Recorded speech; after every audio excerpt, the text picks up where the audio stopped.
spread love, not fear. And with that being said, welcome to the GreenLight Showcase. And if this is your first time here, welcome to the GreenLight family. Now, a little bit of housekeeping.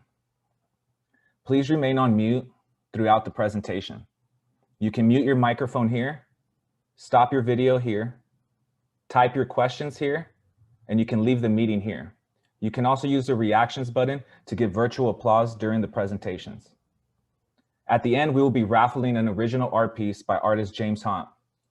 James is commemorating his company's 10-year anniversary this month, and he created an original canvas print specifically for this GreenLight Showcase valued at $3,000. You can follow James on Instagram @JamesHunt and his website, jameshunt.com. You should see something popping up in the chat with his information. If you have any questions, please type them in the chat, and somebody from the leadership team or the board will answer it as quickly as possible. Please also note that at the end of each presentation, we will have a time slot so you can ask the project team's questions. We will also be putting a document in the chat right now that has the links for all of our GreenLight members' LinkedIn. Please network with us. And now, please give a warm virtual welcome to the leadership team, whose without their hard work and support, none of this would have been possible. Thank you. Awesome. Thank you so much, Joshua. Hi, everyone. My name is Chloe Robertson. I'm the VP of Network Engagement. I am a business sustainability and supply chain major at ASU, and I have been with GreenLight for 4 semesters, previously as VP of Communications and on a project with the Fairmont Scottsdale Princess Hotel. So thank you guys for being here today.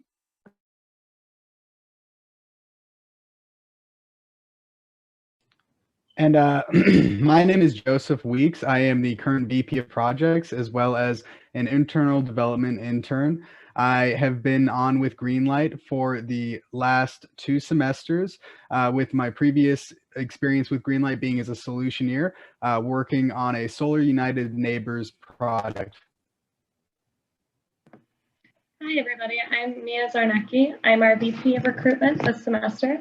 This is my 3rd semester with GreenLight Solutions. My 1st semester, I was on a project with the Green Chamber of Commerce, and then I've also been a project lead for Valley Metro.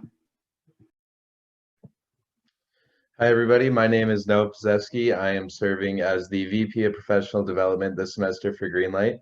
This is my 2nd semester in GreenLight, and I am pursuing my Bachelor of Science in Sustainability here at ASU. I'm really excited to see the continuation of our Valley Metro project, as that's what I worked on in the spring semester. Hi, everyone. My name is Samantha Rosales. I am currently the VP of Communications, previously was VP of Professional Development, and was project lead before then for the Green Chamber of Commerce. I am a senior getting my Bachelor of Arts in Sustainability and my Bachelor of Science in Supply Chain Management. All right, now a warm round of applause, I guess virtual round of applause for all of our Solutioneers. So we have our Circular Classroom Solutioneers, both of our Utopia teams, Crypto Energy Engagement and Sustainable Sourcing, as well as our Valley Metro team, Shape Up US, and Fresh Food Collab. These guys have worked so hard this semester, and I am super, super excited for them to be able to show you all of the cool stuff that they've done.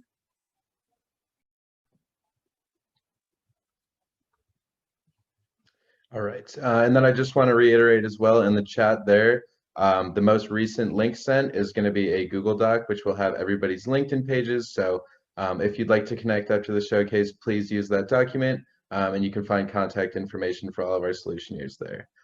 So now we will be discussing our managers and interns for this semester. Hannah Eastwood was our is our marketing and communications manager. McKenna Rodham is the program development manager.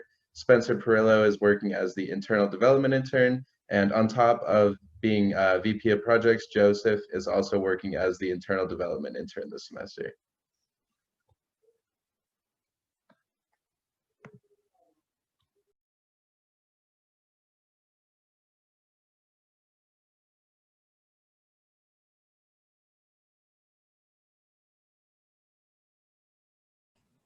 So Megan Herrick has been our GreenLight advisor for quite a few semesters now. She has shown fantastic support to all of the Solutioneers and leadership team during this time. So on behalf of GreenLight, I would like to say thank you for all you have done. It's absolutely phenomenal. And I will now pass it off to Mia so she can introduce the Finance Committee and the GreenLight Board. Thanks, Joey. So the mission of the GreenLight Solutions Foundation is to educate and empower students and business leaders to create positive social, environmental, and economic change through sustainability initiatives. The great thing about GreenLight Solutions is that all of our foundation board of directors are GreenLight alumni, and they went through these same student programs themselves. I'd like to take a moment to introduce and recognize our foundation board members. First off, we have Kevin Kelleher, our co-founder and chairman of the board. Brian Morris, co-founder and operations director. Nate Gassman, co-founder and senior board member. Ashley Wiseman, our executive director. Vivian Horta, our board member. And Miguel Ortega on our finance committee.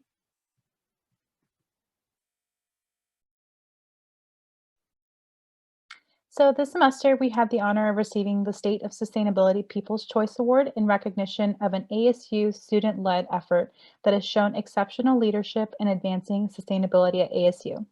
We are very proud of all of the wonderful work that has been put into our projects and everyone who has helped in the process to make this possible.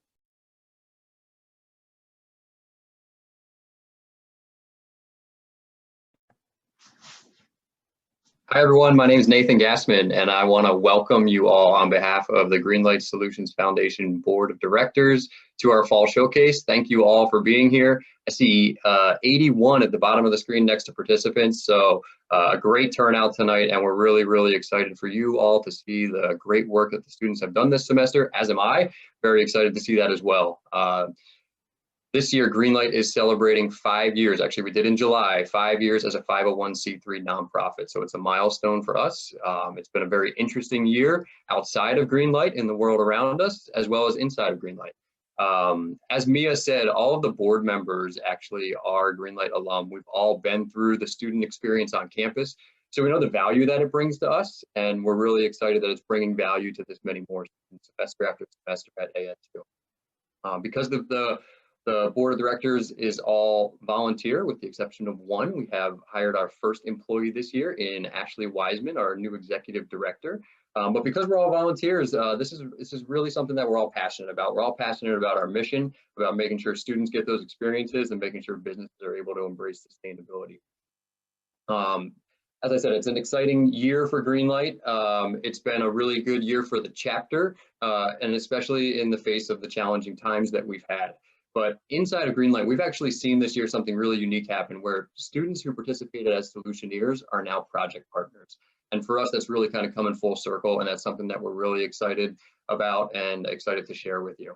We're going to go through a couple of our 2020 areas of focus here in just a minute.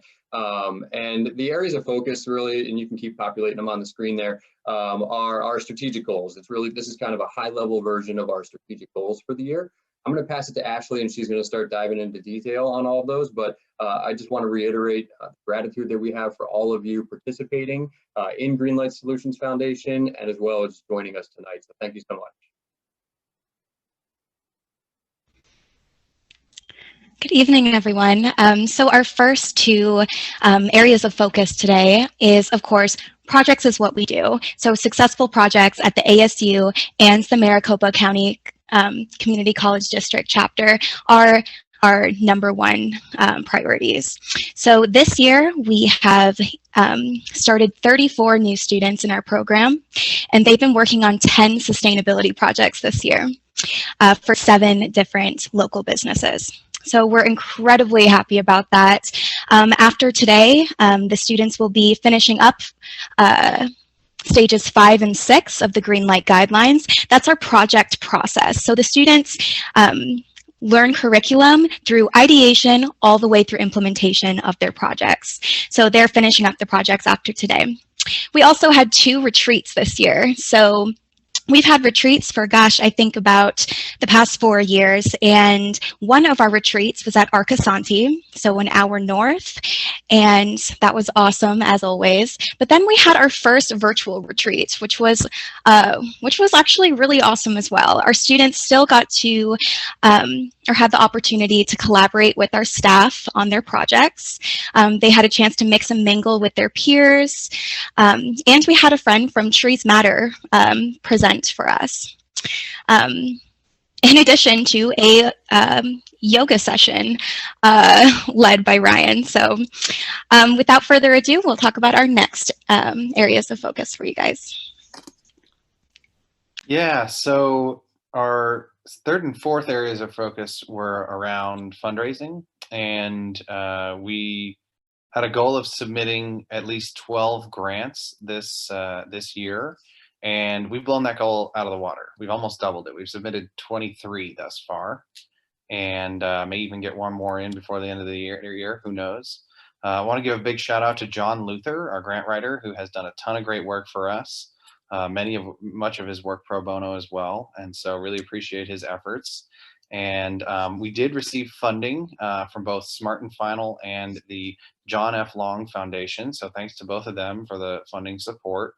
Hands for Helping is Jonathan Luther's company. And we are actually quite confident that we'll have an even stronger grant funding year next year, especially if the world gets a handle on COVID, because a lot of the funding that we've seemed very well positioned for, those organizations contacted us back and said they loved our applications, but that they had to pivot to direct response. And so we're looking for new normals and getting on the other side of this and helping to grow our mission financially in that way. And we also received a very generous donation from Next Gen America of a ton of supplies. So mostly like great event hosting supplies. So once we can have in-person events and stuff again, we'll be able to really throw them off with a bash. It'll be really fun. And we look forward to being able to do that again for sure. And then the fourth element there, the corporate giving programs, with a big help and a shout out to Eddie, one of our Solutioneers and past intern and alumni. He worked at State Farm and helped us to grow a corporate giving program with their organization. And so definitely going after those fundraising goals this year. So fifth, if you haven't yet checked it out, please check out our brand new revamped website at jlsolutions.org. Spent some time revamping it this summer. It's about 85% complete. Most notable is our project portfolio. You can find on there and see all of our projects from the past 7 years. Next slide, please. Our sixth goal was to deliver sustainability seminars this year to businesses all around the Valley. And we started the year really strong, and then COVID hit, and this goal was severely impacted. Like most organizations, we pivoted online, and we focused our development on these seminars, and are happy to share that we've delivered 3 seminars, and we have one coming up that I'd like to invite you to. It's the final seminar of 2020, and it's happening on December 15th. We'll be discussing greening your office and workplace culture. It's going to give you actionable habits, products, and services to green your office, and that includes working from home as well. Saving water, energy, and money, both at home and in the office. I'm going to drop a link in the chat for those who are interested. Please feel free to share. Alrighty, so another area of focus for us this year was to triple our GreenLight Glow membership. So these perks are actually pretty new, and your dollars support young leaders and our sustainability projects. You get a warm welcome gift from us, as actually a series of welcome gifts, and free tickets to this event every year. So any ways that you could support our team in joining GreenLight Glow, we couldn't be more appreciative. And we'll go on to the next area of focus. So our eighth and final, and last but not least for sure, area of focus is community outreach. And so we've continued to celebrate our community mixers, which were in person until we went virtual for obvious reasons.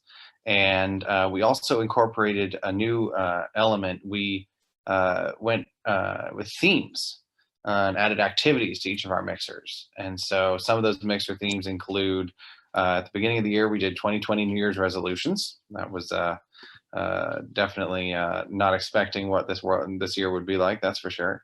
And we had one of the topics was to help with GreenLight's 2020 strategic goals early in the year. And then we had an interactive quiz for World Water Day. We calculated our carbon footprints. We shared our favorite secondhand clothing item. And then we had a triple bottom line series that we just finished, where we had 3 different mixers, one about each of the different pillars of the triple bottom line. And so this year we also had our very first communications team focusing on social media strategy with a schedule and weekly emails, which I'm sure you've seen in your inboxes, to engage with our network more and to keep our community more connected to our mission and actively engaged. And we just want to stay more in contact with each of you. And of course, you know, continued and grew our GreenLight Globe newsletters that started late in 2019. And in fact, we have exciting news. We just hit 1,000 likes on Facebook, so snaps for that. And you can help us try to get to 1,500 by going on our Facebook page right now and liking and following our page. We're also very active on Instagram and on LinkedIn, and we're on Twitter. And so definitely follow our movement there. And I will pass it back to the leadership team to announce our fantastic keynote speaker of the evening. Awesome. Thank you so much, Kevin. There's a bunch of cool stuff going on this semester at the foundation, so definitely check it out. Now introducing Colin Tetreault, our keynote speaker tonight. He's an instructional professor and recruiter at the School of Sustainability. He's also participated in a bunch of events from the World Economic Forum to even being a TED speaker, and honestly, so much more that I can't even fit on the page. So thank you so much, Colin, for being here tonight, and the floor is yours. What do you have to say? We want to hear it all. Oh, Chloe, thank you, everyone in the GreenLight Solutions family and in your TV audience. It's wonderful to be back with you again. That is right. For those of you who don't know, I've actually done this keynote like back in the dark ages, okay, of GreenLight Solutions, like so long ago. Nate Gassman didn't have a beard. Kevin didn't have hair, right? It was short. And like Kevin, you got some juice going on. I'm digging it, right? When Ashley was my student, hi Ashley, we're gonna quiz you today, right? See like this man bun. There's no man bun. There's just like straight spike hair, right? All this sort of stuff. So it's been a pleasure to know many of you for many years here from ASU and beyond the community. So thank you really to GreenLight Solutions for letting me join you tonight. I'm joining you from my patio outside, so it's freezing. You know, it's like 68 degrees. I think I need to wear a sweater and a cover up, but we're not going to talk about that. I'm going to try and talk to you, as any of you who've taken my classes, you know, the ramblings that I tend to do. I actually wrote some things down. Yes, I'm taking it that seriously. You can see some of you are like, oh my gosh. So as any good professor, I want to leave you with some, hopefully, knowledge for consideration and couple of big points. I'm going to talk to you today about 1, being intellectually curious. Number 2, practicing kindness. And number 3, kind of a call to action of being a bold change agent. All right, so number 1, you guys ready? That I heard a resounding yes through the audience. Are you ready? Yes. Thank you so much. Yeah. Yes, oh my God, it's going crazy on Zoom. I love it. Yeah. Right, so this is where I invoke upon each of you to keep learning, right? To keep questioning, to seeking answers to life. So a life well lived for learning and knowledge will provide you endless dividends of happiness and opportunity for you and our shared world. Now, it wasn't long ago that we revered and admired intelligence. It was something that we aspired to as a body. Now, I lament to say that you are entering a world, yes, as all young professionals and even existing professionals here, where intellectualism and acumen, now mind you, not necessarily in the form of a formal education, but rather in terms of open-mindedness for rational discourse and debate, to be honest, seem to be playing a bit of a diminished role. Now, I challenge you to buck that trend of simplifying things and to embrace the opportunities of deeper thought and a contemplative orientation, okay? Now, your intellectual curiosity needs to be turned inward as well. I want you to constantly explore who you are and who you want to be. This is what GreenLight Solutions is about. It's not just training, it's also training you in order to be a different person.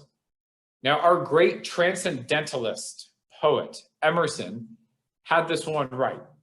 He said, quote, "What lies before us and what lies behind us are tiny matters compared to what lies within us."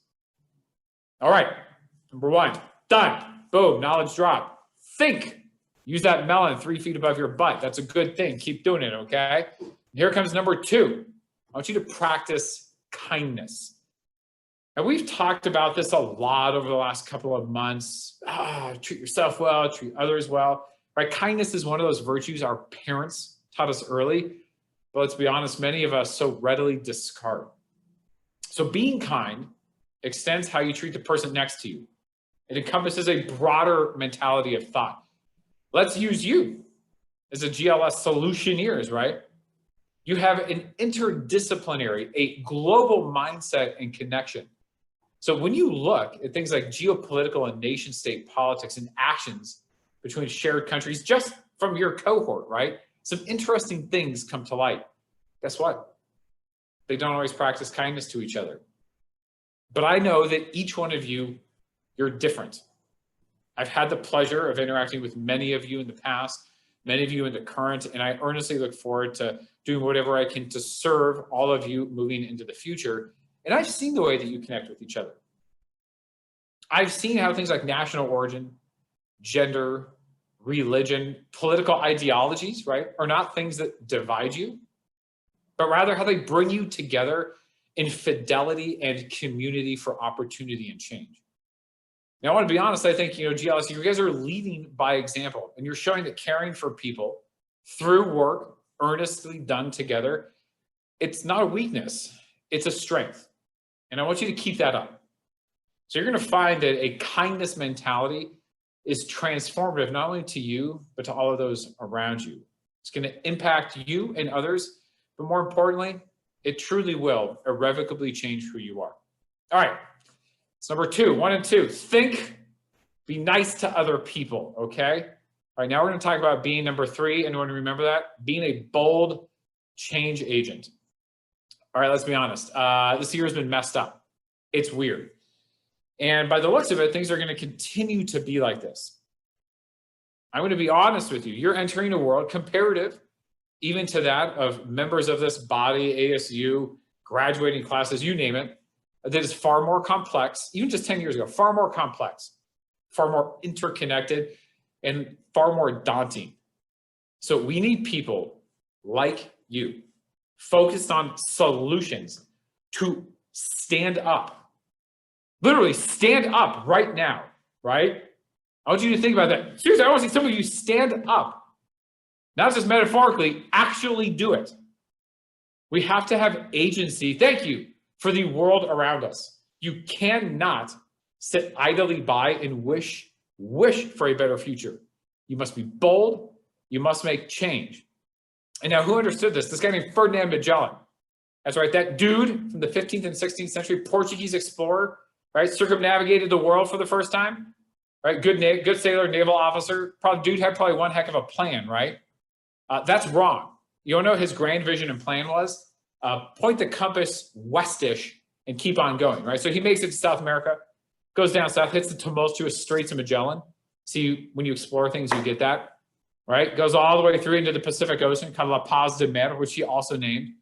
Kind of hits the Philippines area. Now things don't go too well for him. He actually dies. It's called hubris. Picks a fight. He's kind of an imperialist jerk. But out of all ships, 5 of them, 1 of them got back. Something out of like 350 sailors, 13 got home. Now, he didn't make it, but his vision did. Now think about this. The next person to do this was Sir Francis Drake, 60 years later. I'm going to start wrapping this up. Good sailors are not made in calm seas. And even when the tempest is at its most turbulent, they always have their eyes on the horizon.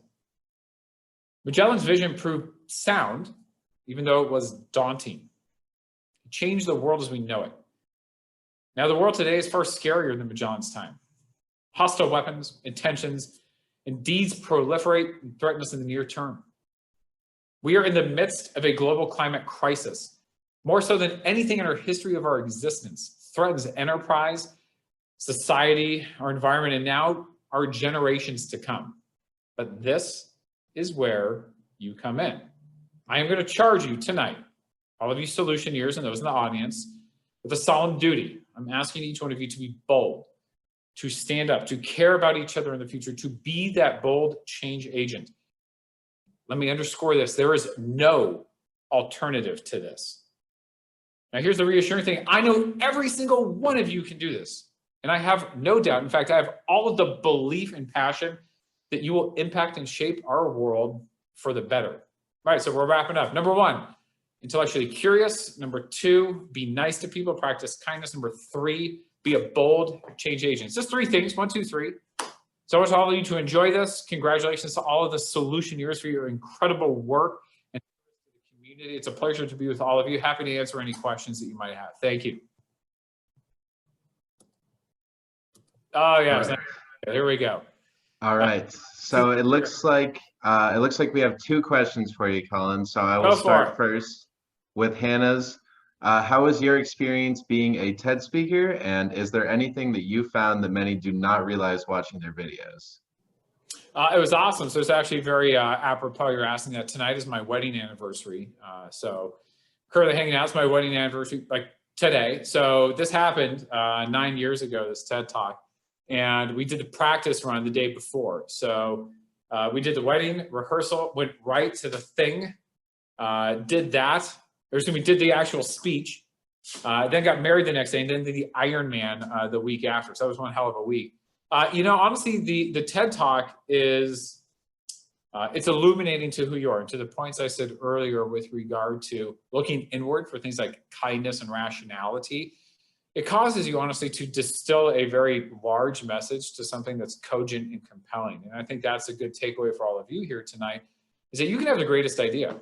You can have the best data, right? You can be very persuasive. You can have the best pivot table in Excel. If it can't be cogent and compelling, that argument's going to fall flat. Good question. Thank you.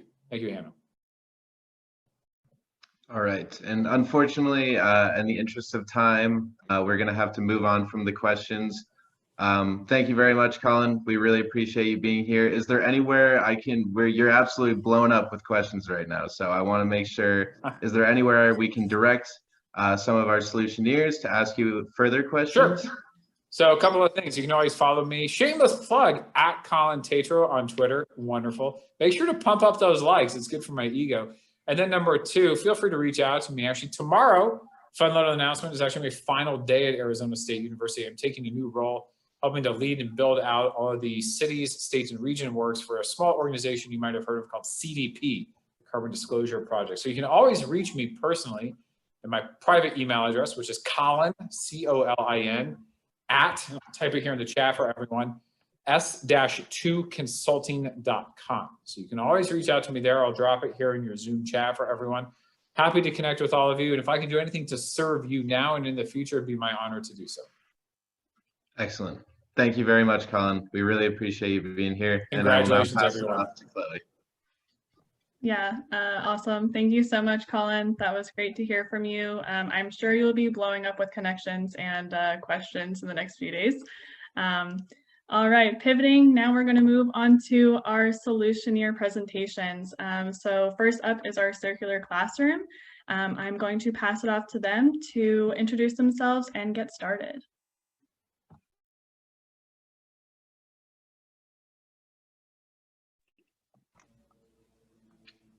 All right, just give me one second. Okay, hi everyone. We are so excited to show you our presentation and our project. My group and I, we have worked so hard. My wonderful group, we've worked so hard since the beginning of the semester. Before we start, my name is Kevin. I am currently a junior studying business management with a minor in sustainability, and my role is I'm a Solutioneer. Hi everybody, my name is Asia Bach. I'm a freshman this year and I'm going to be in the business exploratory major, and I'm so excited to present to you guys. Hi, my name is Sagayatri. I'm the team lead for this project, and I'm a senior studying healthcare. Hi, my name is Juliana, and I'm a solutioneer for this project, and I'm majoring in business sustainability, and I'm excited to present this to you guys. Awesome. Our name is, let's get right into it. So before we dive into our project, we actually want to give you guys an idea of the issue that we want to make an impact on. So click, Chloe. So take a look at both these photos. These are 2 locations around the world. And as you can see, a lot of waste, and most of this waste is actually plastic. So as you know, plastic takes a long time to decompose.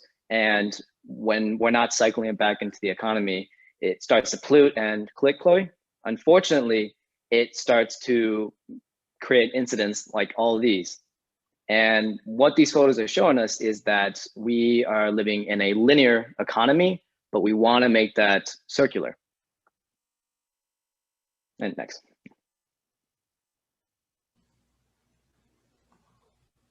So there are 2 main forms of economy that we have in society today. There's a circular economy and a linear economy.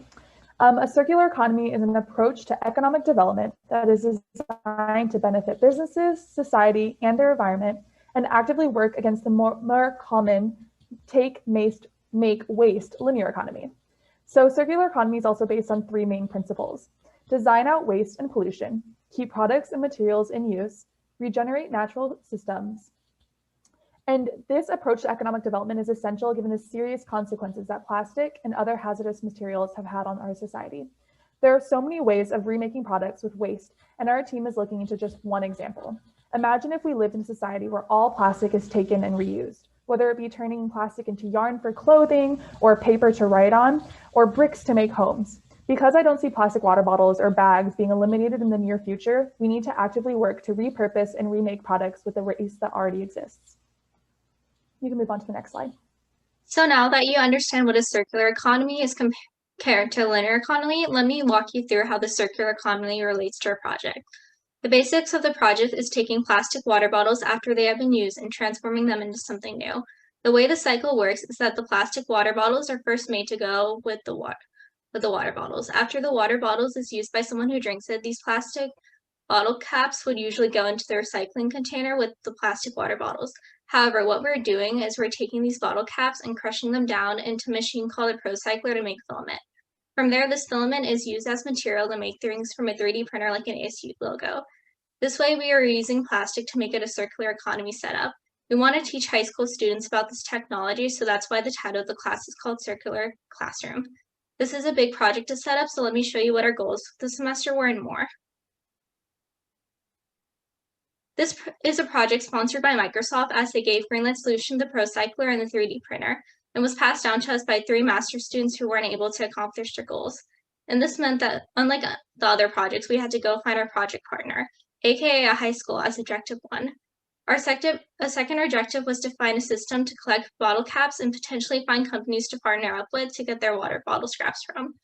Now that you know what our objectives are, I'll let my other teammates go into depth about each objective.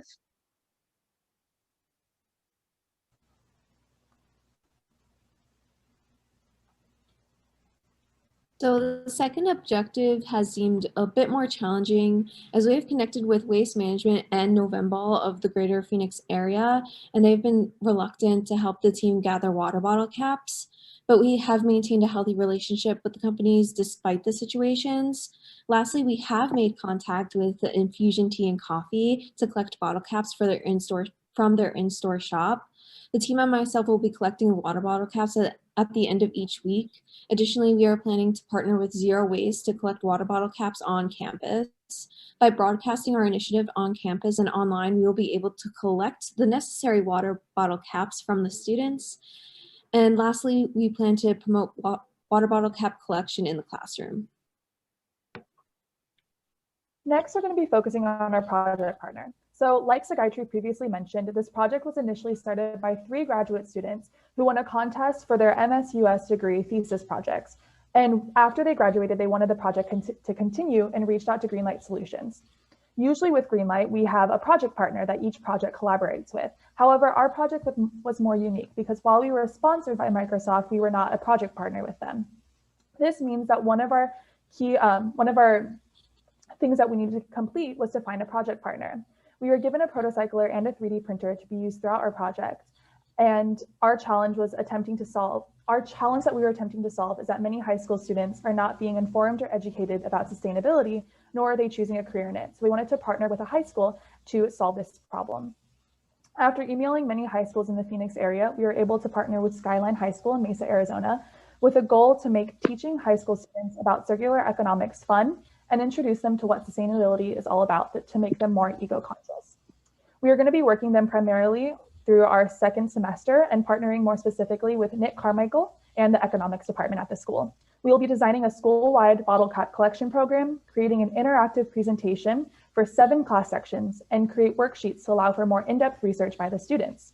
These worksheets will have other specific items such as billboard signs, milk jugs, or tires, and allow students to find companies that are implementing circular economics into their mission and reusing those items. This is done because the teacher wanted instructional material to be engaging for the students as well as on the school level. Next slide, please.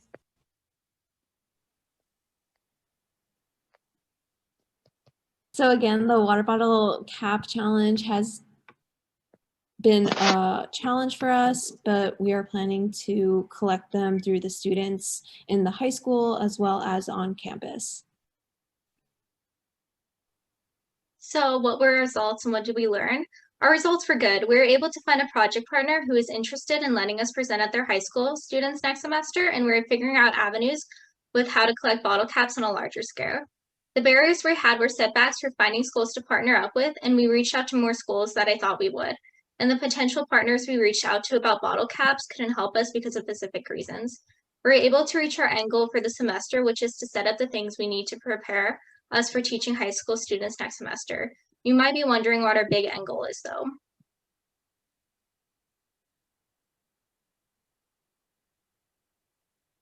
The vision of the Microsoft Circular Classroom is to successfully educate and spread knowledge of protocycler technology and circular economies to an underserved high school in order to give the students a competitive advantage. We will talk about circular economic information and hopefully include it in the curriculum in the future. We plan to deliver this information through an interactive live presentation followed with Q&As to keep the students engaged with the content by spring of 2021. The 3 sustainable development goals that this project is working on include number 4, quality education, number 9, industry innovation and infrastructure, and number 12, responsible consumption and production. This is done by further education on sustainability and circular economics in the high school, increasing understanding for circular economics to change the way that industries perform, and by that means becoming more responsible consumers and pushing for more responsible production. If you want to get involved, we need your bottle caps. If you are willing, we'd love to have you on board to help students receive the education that they deserve. The small act of providing your bottle cap to our collections will educate students about circular infrastructures by reaching out to one of the team members, such as myself, or dropping it off at the GreenLight's headquarters. You are truly making a difference. If you are worried about COVID-19, you have the option of mailing your bottle caps to the GreenLight Solutions headquarters as well. So, like we said, this is the end of the presentation, but not the end of the project.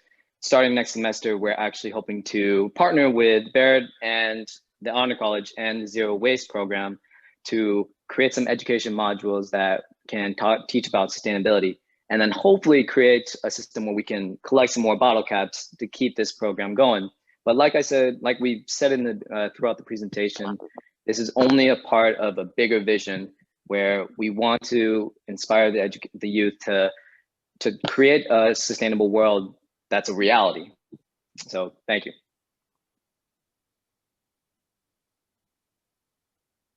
All right, great work, team. So now we will move on to questions. So the first one comes from Alan. What challenges, if any, did you have with the school administration to add your project into their curriculum? So I can actually take that question. So I actually reached out to a lot of the high schools that were in my former school district, and I knew a lot of old teachers. And so we were able to kind of insert this into the kind of developmental future goals of economics. And we knew that this is something that is like a real world application of economics. So students can get more engaged and do research on their own. And so teachers were actually very excited to participate and kind of allow students to talk to like older mentors in college and get some more another perspective on what economics is in terms of circular economics. So we just had to kind of make a worksheet for them to make it more engaging and more of a lesson rather than just a presentation, but they were fully on board. Excellent. All right, and then our next question comes from Gemini, and it is, do you think this project could expand in the future to cycle in more types of plastic for the recycling program?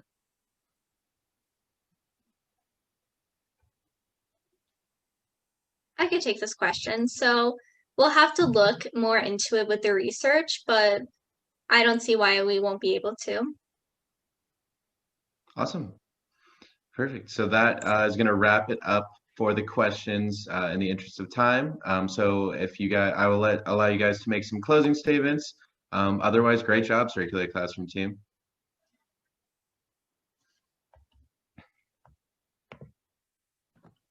Cool. Okay, awesome. Good job, you guys. Super good work this semester. Noah, thank you for monitoring the chat questions. If there was a question asked and the team couldn't get to it, please keep in mind that we are going to have breakout rooms after all of the teams present. So absolutely connect with our students on LinkedIn and talk with them in the breakout rooms too if you ask a question that we don't have time for during the Q&A section. So just a reminder there. But once again, thank you so much, Circular Classroom team. You all did amazing. Next up, we have our first Utopia team, which is our crypto energy engagement team. So with that, the floor is yours, guys. Feel free to unmute yourselves and get started here.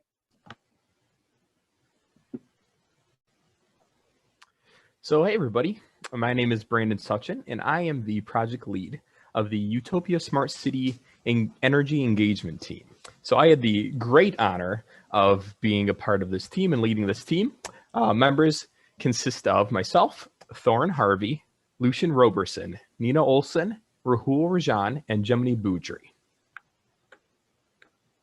So what is Utopia Smart City, you ask? So they are a smart city development that's currently being built in the Phoenix metro area in Arizona. So this community will be built out of shipping containers and use renewable energy, have sustainable agriculture, and also have multiple case uses of blockchain technology in the project. So our project was trying to fix this issue of how are we going to incentivize residents of this community to use their energy more efficiently. And so through a survey that we sent out, which received over 200 responses, and a bunch of research my team did, we came up with this energy engagement program that my team will now discuss right now. Thank you, Brandon. So the overarching problem that Utopia Smart City is encountering is the higher energy demand during the peak hours, 2 to 8 p.m. while the energy is low and fluctuating. The second issue that arises is the barriers that prevent residents from changing their energy use habits. According to our survey, family and personal needs along with work schedules may prevent them from doing this, as well as their own comfort with keeping their lifestyles the same. We all know changing old and convenient habits is hard, especially when there's no apparent reason to do so. Although increasing energy efficiency is important to the community, many people don't see it this way because they are comfortable with their current lifestyle. Next. An additional problem is energy use transparency. According to our survey, only 43% of respondents know that they would be comfortable with energy use transparency. Along with this, a whopping 98% of residents or respondents monitor their energy usage less frequently than daily. Energy monitoring is an essential piece to a community energy program, so we needed to figure out how to have residents monitor their energy use more frequently. When it comes to breaking bad habits, When it comes to breaking bad habits, we need to implement behavioral theories such as social learning theory and persuasion theory, which Raul will explain later, so that people have an awareness of a need to change and the opportunity to consider other options. Next. So there are two major behavior change theories. The first one, social learning theory, suggests that habits can be formed or changed based on imitating or observing others. A reward system could be highly effective, especially when you're observing others getting rewards. You would want to model yourself after them, so you receive the same benefit as well. We truly believe this could increase willingness of residents to engage in energy transparency. The second theory, persuasion theory, is a theory that suggests that strives to persuade energy consumers to change their habits by adhering to three main pillars: a trusted speaker, a strong argument, and a responsive audience. If these key three conditions are not met, you'll be highly ineffective in changing habits or behaviors in terms of energy consumption. The first two conditions are quite controllable: trusted speakers and strong arguments, when trying to persuade others to reduce energy use. Third condition, responsive audience, is much more volatile because not everyone will be responsive to the argument. However, it is possible to create more responsiveness in the audience with the energy engagement program we recommend. Next slide. So, both social learning and persuasion theory can be used in conjunction with a reward system. With these tools, we Solutioneers created an energy engagement program with three types of systems: financial compensation, a tokenized economy model, and the all-for-one, one-for-all strategy. These three pillars will help the higher energy demand during peak hours while lessening the impact of the barriers that stop residents from changing their energy use habits. Next. Thank you, Thorne. So of the top strategies studied, financial incentives were by far the most effective motivator for changing energy behavior. While it would be great if everyone was just willing and able to alter their energy behavior, as Thorne mentioned, not everyone thinks it's a big deal, but also not everyone is able to. Bills come first, life is hard. As much as you would love to save the ducks, you need to keep the energy on from 2 to 7 at night, or however you currently run your house. So this incentive could come in the form of cashbacks, rebates, or one of several other strategies. Not only are you providing ease of mind for living in a green community, but also providing tangible financial returns through energy savings. Now, that's a benefit that anyone could understand and be swayed by. And financial incentives aren't something that are just seen in larger scale companies and policies. Respondents of our survey, 71% of them said that they would prefer financial returns over any other form of incentive, or monetary rewards would be on their top. If this project is able to integrate real monetary rewards that are clear, communicative, and seen as fair, there will be a massive increase in community participation. Now, the second one that we found was very interesting is a little bit hard to wrap your head around. It's a tokenized economy model. So what is a decentralized economy or token economy? It focuses less on cash, like the previous incentive did, more redeemable tokens that are recognized as a store of value. I don't want to get into the economies of cryptocurrency as a whole, as that would take a few college level lectures to get into, but there are two key aspects of a tokenized economy and their benefits. The first one is able to stake ownership in the community. Second is able to foster communities and small businesses. Tokens awarded are similar to stocks in a sense. They represent a share of the community. This is very in line with the idea that if you own a community or object, that you will be more incentivized to take care of it, rather if you were just a tenant who just happens to be living there for a year. You leave, you don't care what happens to it if the quality of life goes down in your shared tenants. And the second one is fostering community for the benefits of tokenized economies. With many members being small business owners and entrepreneurs, hopefully the tokens would be just instantly redeemable from any of these small vendors, helping small businesses, as well as increasing that positive community relations. We found that 82% of survey respondents are willing to help increase energy efficiency in the community. And so the community ownership is important, kind of what Lucian was going off of, is because if we own a share of something or we take part in it, we're going to be a lot more likely to take care of the item. So for example, if I own a piece of Lake Michigan, through a sale or through incentivization, I will be a lot more likely to visit the lake, and then I will also be a lot more likely to, let's say, pick up the litter if I see any, or be a lot more active with whatever I own, for example, Lake Michigan. So I would be doing my job a lot more to take care of it. This also shows how ownership changes not only what we think about it, but also how we treat the environment around us.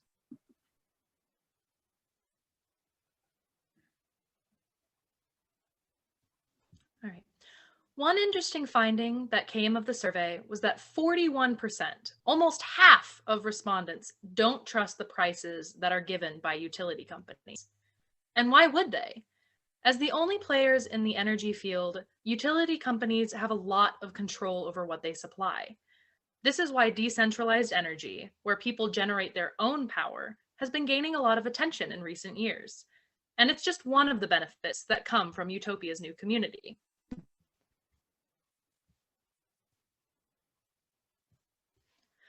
Additionally, because most people currently only check their usage once a month, accordingly, the most widely used form of monitoring was directly from their energy bill.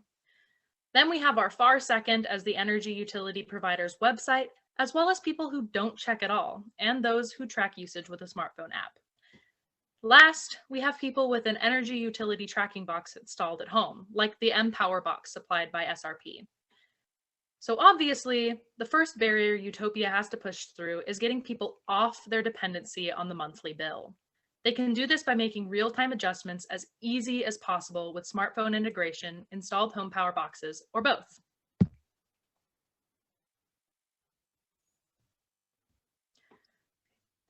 So, do you remember when Thorin mentioned earlier in our presentation that only 2% of respondents monitored their energy usage at least once a day?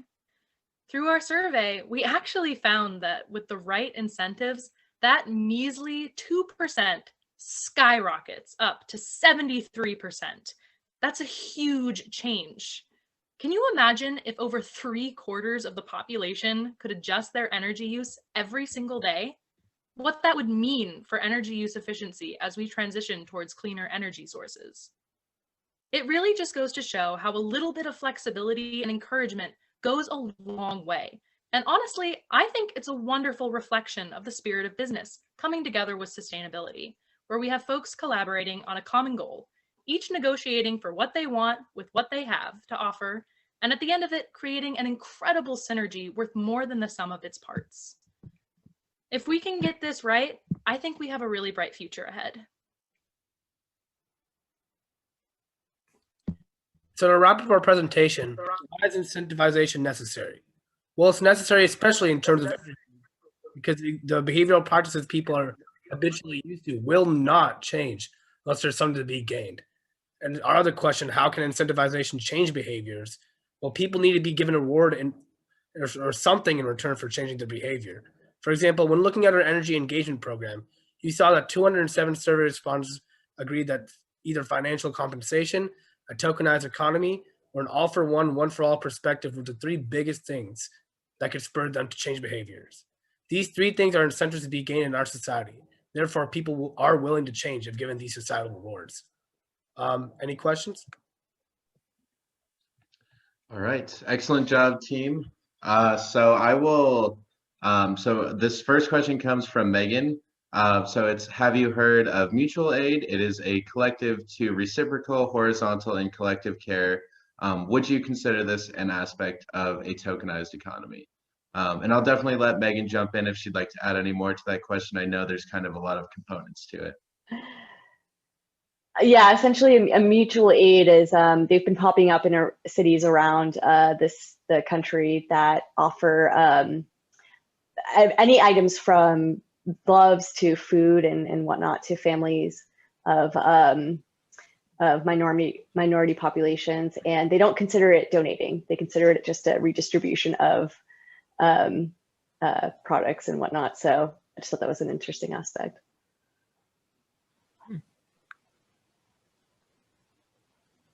All right, very interesting. Yes, that is definitely has a lot of, definitely ties into a lot of the aspects of the project. So the next question comes from Mesrer. Apologies if I mispronounced that. The question is, how do you plan on getting more people on board with these habits outside of the smart community, especially with the challenges of blockchain not being implemented quite yet?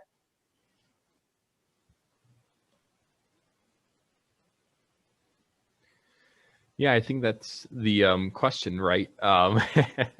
And like Gemini was saying and alluded to, if we were able to do that, we can definitely see a big increase in energy efficiency. I think some factors involve just using cleaner renewable sources like solar power, but then also, using some of the incentivizations that my team, was able to come up with to, kind of spur that use and that tracking of your energy much more efficiently than just the once a month on your monthly utility bill. Also, to add on to that, Brandon, a really interesting aspect that I want to perhaps elaborate on is that with blockchain, I'm not sure how familiar everyone is with the technology, but one of the key components is that it's a decentralized ledger that everyone can see. And so with it comes a sort of lack of privacy. That is not just for this project. This is something that people way smarter than us have been working on since blockchain's inception in 2009. And so I think it's kind of an ebb and a flow of how much are people willing to sacrifice their personal data for energy efficiency and incentives, financial rewards. And that's a conversation that's happening not just here, but I'm sure in the halls of Congress right now. So it'll be very interesting to see how over the next 5 years, different communities will be open to ideas like this one. Excellent. Yeah, it's very interesting to see how much data plays a role in our lives now. Even most industries you look at, there's almost always a tie-in with data. So that's definitely a very interesting point.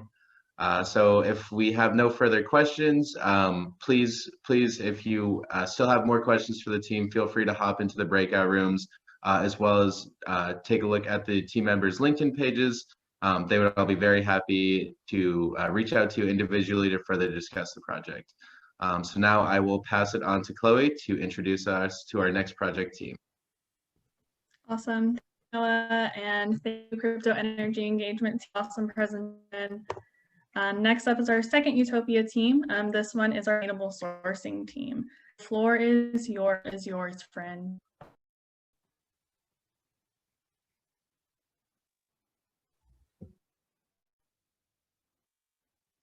All right, hi there everyone. We are the Sustainable Sourcing Team with Utopia Smart Cities, and we're so excited to share our experience with you.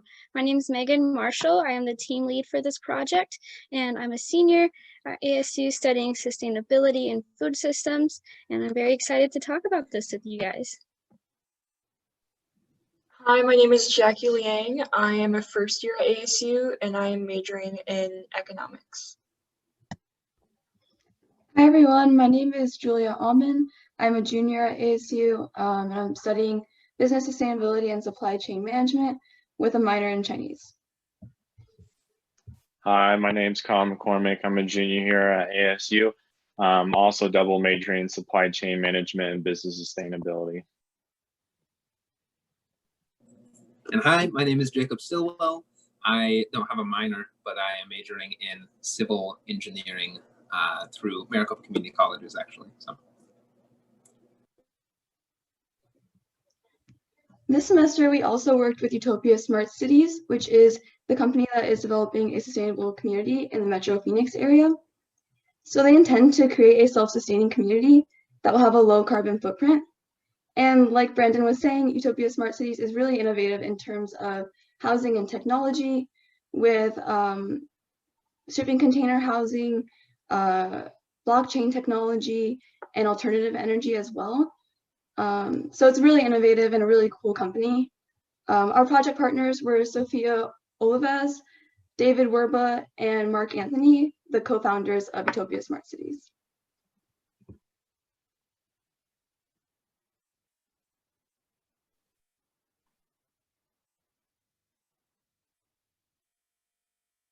So our project vision and mission.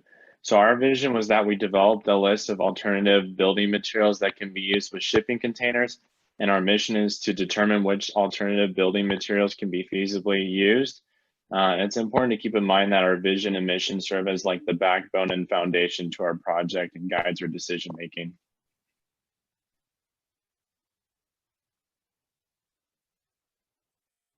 And our project partners reached out to us because they want to research how and where to source building materials, like shipping containers, as a way to accomplish Utopia Smart City's physical sustainability mission. And as a way to ensure that we're meeting their sustainability standards, our team would analyze the mobility, innovation, price, and municipal feasibility throughout the selection process.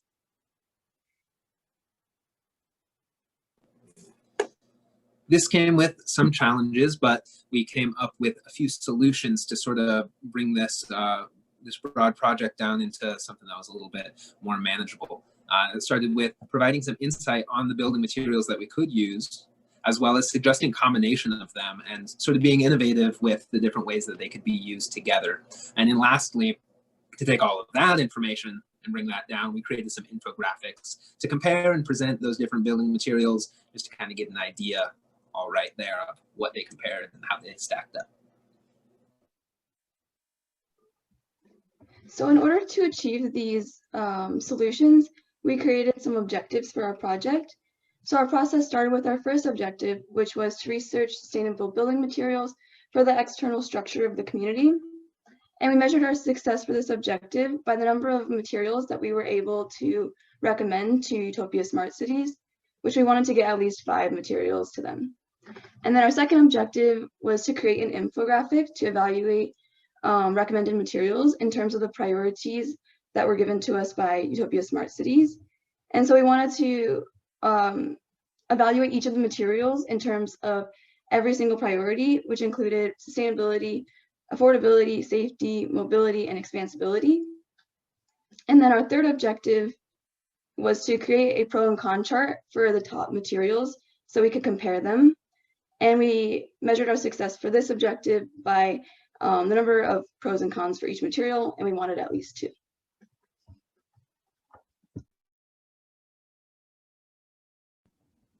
So our project with Utopia Smart Cities makes a local contribution to Sustainable Development Goals 9 and 11. SDG 9 focuses on industry, innovation, and infrastructure, which we address through our research into the different building materials. Each material we found can be used in the same capacity as their conventional counterparts.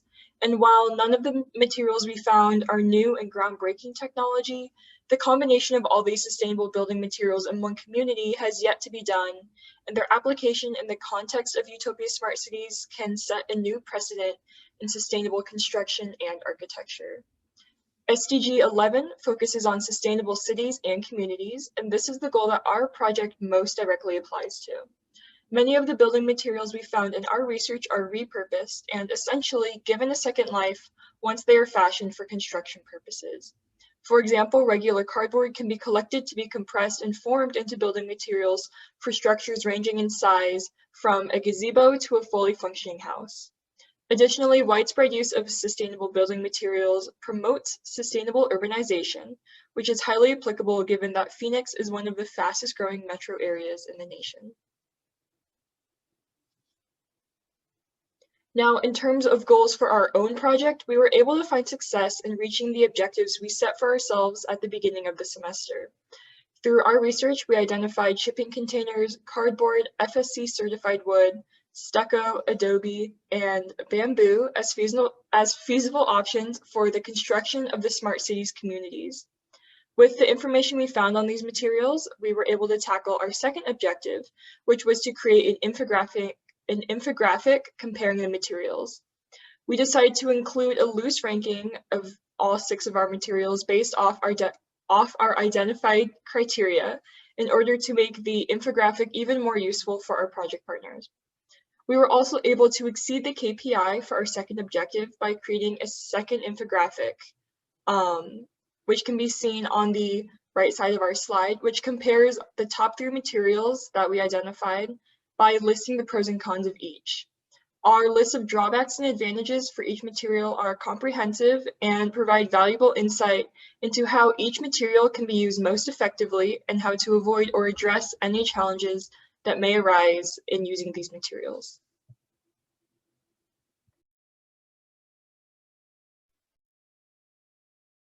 Key outcomes. So shipping containers are innovative because they are movable and redesignable. So it's important that the alternative materials chosen don't detract from that. Secondly, we must make sure that we evaluate the needs of the geographic region before prescribing a material solution. And thirdly, optimizing the triple bottom line must be the top priority. So this means first understanding how financial, social, and environmental variables interact. So a couple examples. So you can utilize supplier relations to benefit local businesses. You can brainstorm how health risks will be mitigated, especially COVID. And then lastly, you can be proactive in addressing socioeconomic factors.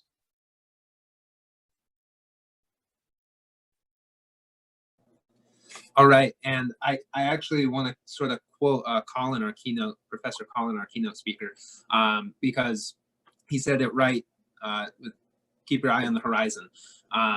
The way that you can engage with this project is to look at these terms here and link them in your brain to things like organic and like humane and sustainability, these LEED certified, Energy Star certification, living building challenges. These are things that you can do, that you can look for in your housing to make sure that you are contributing to a sustainable society. And then I'll actually take the next slide as well.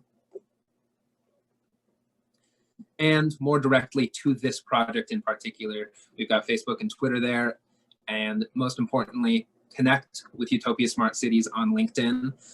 You know, networking is so important. We want to make sure that as this project develops, it's a like multilateral project. So whatever your background is, Utopia Smart Cities is going to have a useful connection for you, and you're definitely going to want to watch as it progresses. So thank you.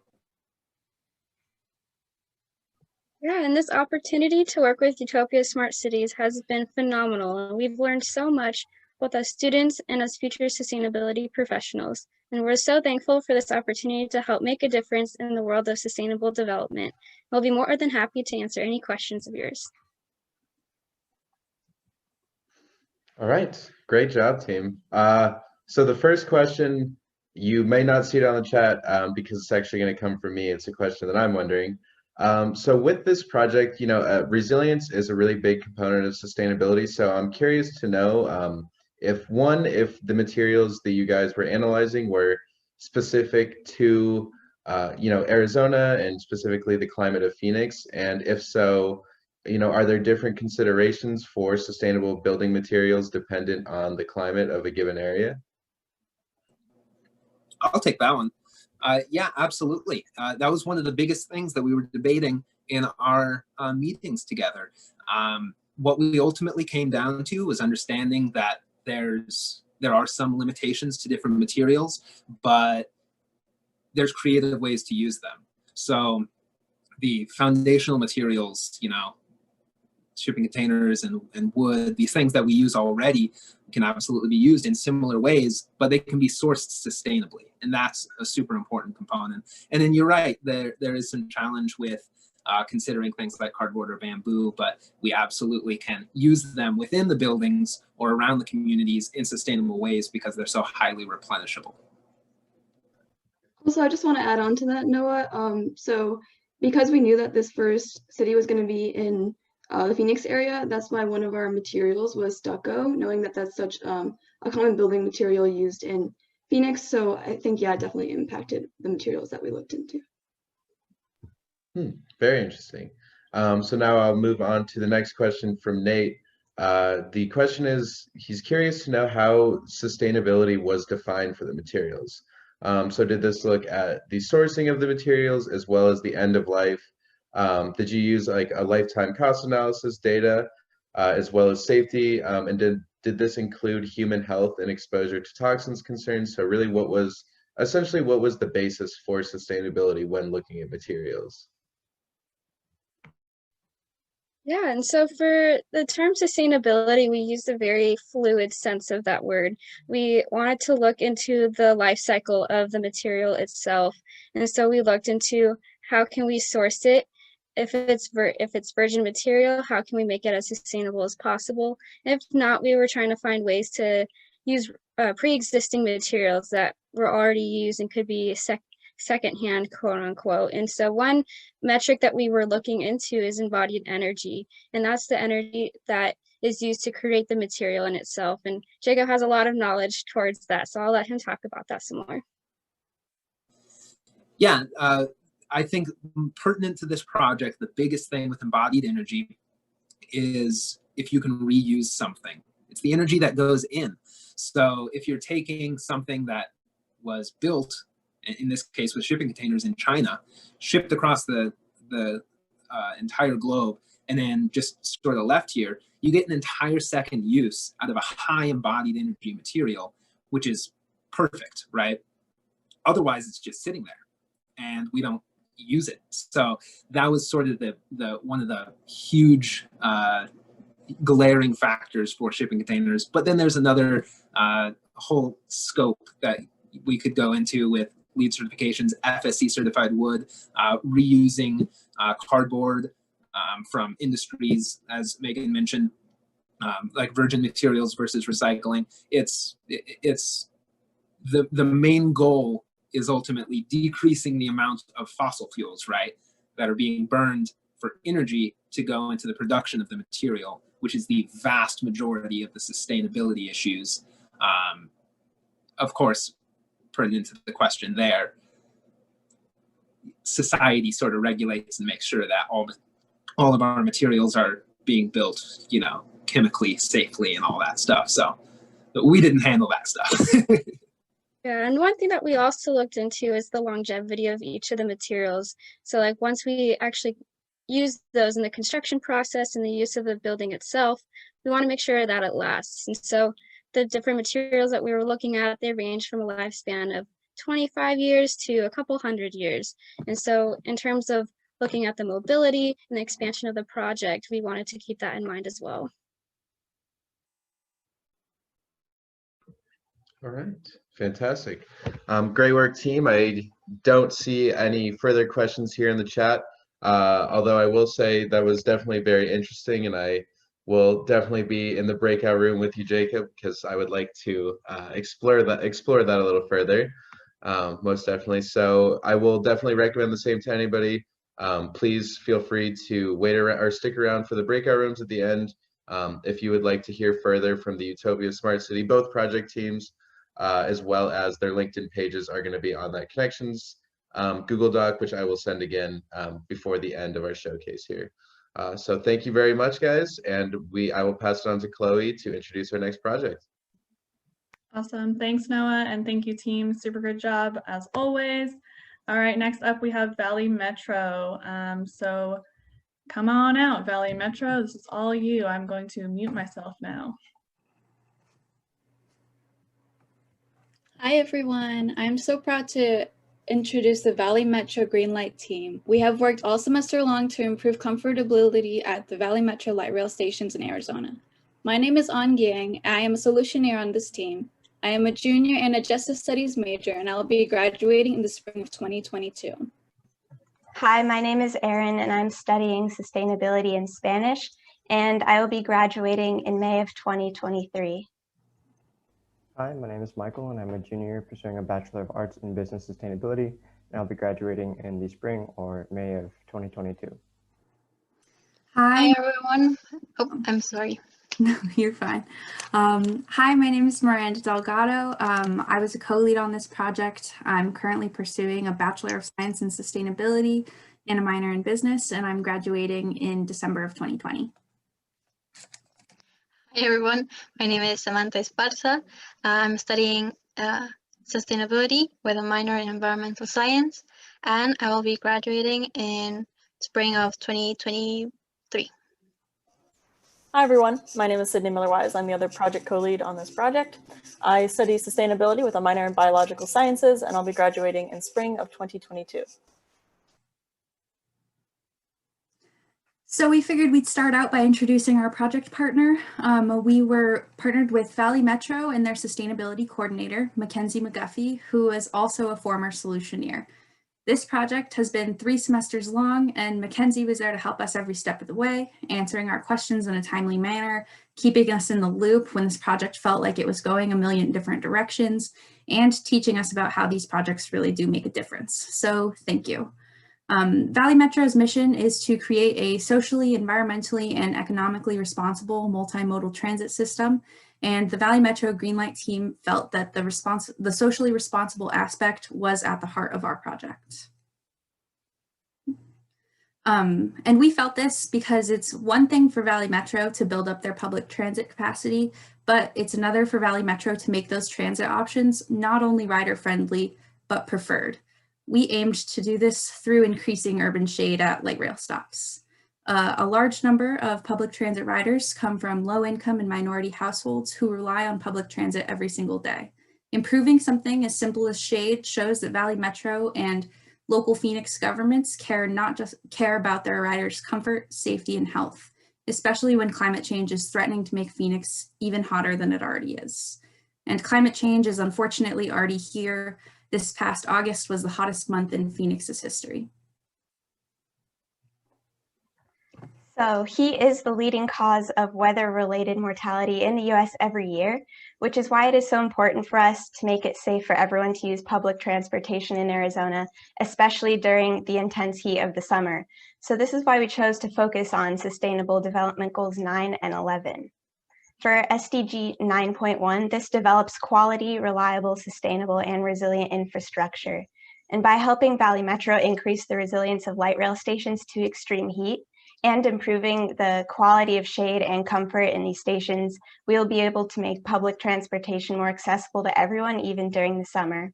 And SDG 11.2 provides access to safe, affordable, accessible, and sustainable transport systems. And by providing thermal comfort levels of Valley Metro light rail stations, public transportation becomes safer and more accessible for everyone to use. And because this project focuses on improving the resilience of light rail stations to extreme heat, our goal is to accommodate everyone and encourage use of this infrastructure. Our vision was to successfully complete both the shade memo and its additional best practices guidelines to better inform future shade assessments along the Valley Metro light rail stops and walksheds. The mission of the Valley Metro team was to increase shade structure design, redesign, and implementation at currently established stations.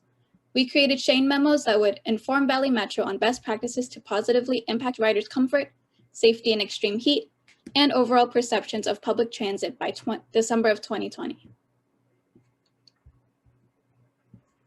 Believe it or not, we are not the first session to work with Valley Metro. There have been 3 other sessions. This made our KPIs simple since they both involved the completion of our memos. We found that there were no other KPIs that would have worked during the semester, so we built on top of that. Our objectives were made clear from the start. Our project partner had a vision of what we wanted from the beginning of the semester and came up with 2 distinct goals. Memo 1 was developed to reevaluate what we currently use for shade and retrofit them to what they should be.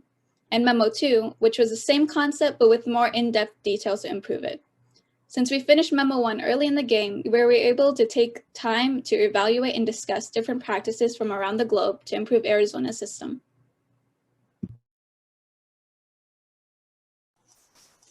As I mentioned, this has been a 3-semester in the making project. The first semester, or each semester has kind of built upon the previous semester's work. In the first semester, we established a relationship between thermal comfort and ridership on the Valley Metro Rhine and proved that there would be a future increase in heat in the Phoenix metro area. Then the second semester, we did in-person station assessments of heat at 10 different Valley Metro light rail stations. And then we're able to consolidate into the next semester's work. Next slide. This semester's work branched into 2 different directions. The first direction was to use that data from the initial report to outline 4 different stations that might be in need of retrofitting and to pursue a grant, which I'll speak more about later. And the second was to create an urban design best practices guideline that will be used in the development of future Valley Metro light rail stations, kind of talking about what's being done across the country and world that might be great to implement here in Phoenix. So the grant that is being pursued is the Healthy Urban Environment Grant from ASU. And in order to secure that money, there needed to be a strong evidence for the need of that money to retrofit stations, and then a clear path for how that might happen. So using our report and consolidation of the findings, we're able to give that to the Valley Metro team. And now we have a future plan for which stations might use that funding. So getting into why this project was undertaken, this was largely for two reasons. Firstly, to increase public transportation ridership in the Phoenix area, to support local communities who are in need of getting transportation to work. And secondly, to reduce the effects of urban heat island in the Phoenix area to combat global climate change, at least in the Phoenix area. So urban heat island effect is the proclivity of concrete surfaces to absorb heat, which leads to concrete surfaces warming urban environments, which we have seen by the record-breaking temperatures in Phoenix. As for the climate projections in Phoenix, like Miranda covered earlier in the presentation, Phoenix has been on the rise in terms of the highest temperatures in the year, and we had record-breaking temperatures this past August. In terms of the methodology of the station assessment, we found that the stations oriented in the north-south direction tended to get more sun exposure than other stations, and we found that sun exposure, or the lack of shade at stations, was the biggest contributing factor to uncomfortability or heat at each station.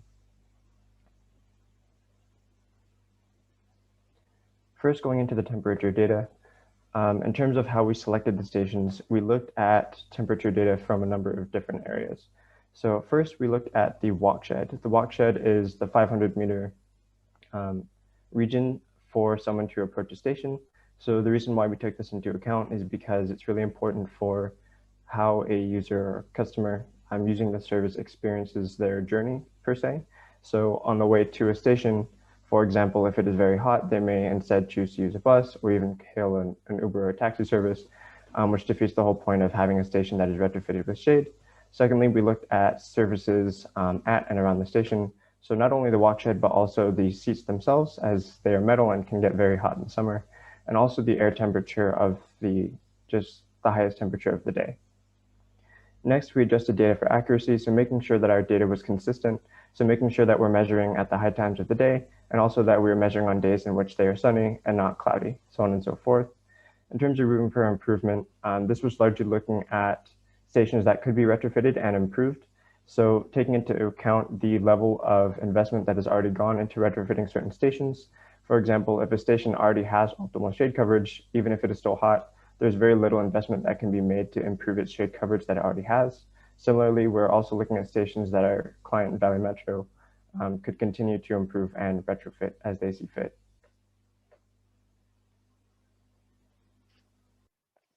So for the second part of our results is completing an urban design best practices report that consists of a 3 to 4 page report following the Valley Metro guidelines. It is a detailed report of our initial key findings, as my partners mentioned, and case studies for different types of shading practices and heat mitigation strategies in the US and over the world that Valley Metro could implement in future stations and projects.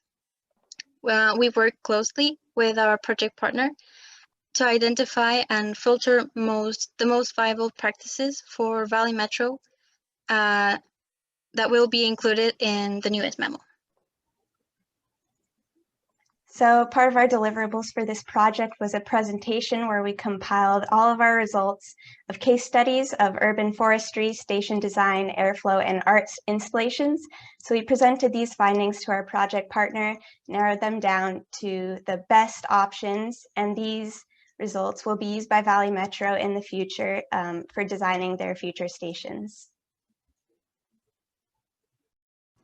We are beyond grateful for this opportunity to both work with the Valley Metro team, both Mackenzie and everyone else at Valley Metro, and to get to know one another. Even in this virtual environment, we've had an amazing time and have had a great group dynamic. So thank you to everyone in this group. And with that, we'd be happy to answer any questions you may have.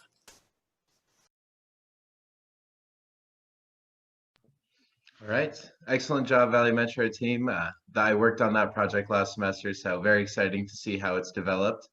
So the first question is going to come from Nate. It is, what were some of the most interesting and or most effective examples you found from around the globe when doing your research? So some case studies you looked at, or some other examples from outside of the Valley Metro area. I think one of the things I found the most interesting is that some of the most effective heat reducing techniques don't cost all that much. It just comes down to really intentional design. For instance, being cognizant of the orientation of the station, how your seats are going to be experiencing sun throughout each day and through the seasons, being conscientious about getting like if you have a double roof structure that has holes in between, it allows for more airflow while still having a lot of shade. So just being really aware of how heat travels through that station. And it's been done in Mexico City, in California, Colorado, all over the place. Very interesting. Next question is going to come from Josh. It is, do you guys have any specific recommendations from your team for shade structure material or structure design?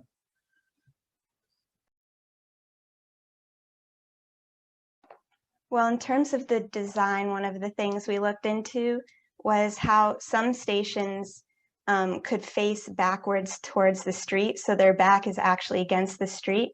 And this is just depending on like where the sun rises, but that is a good option. It doesn't always have to be facing the street because the backward facing does create more shade if the sun does rise over that way.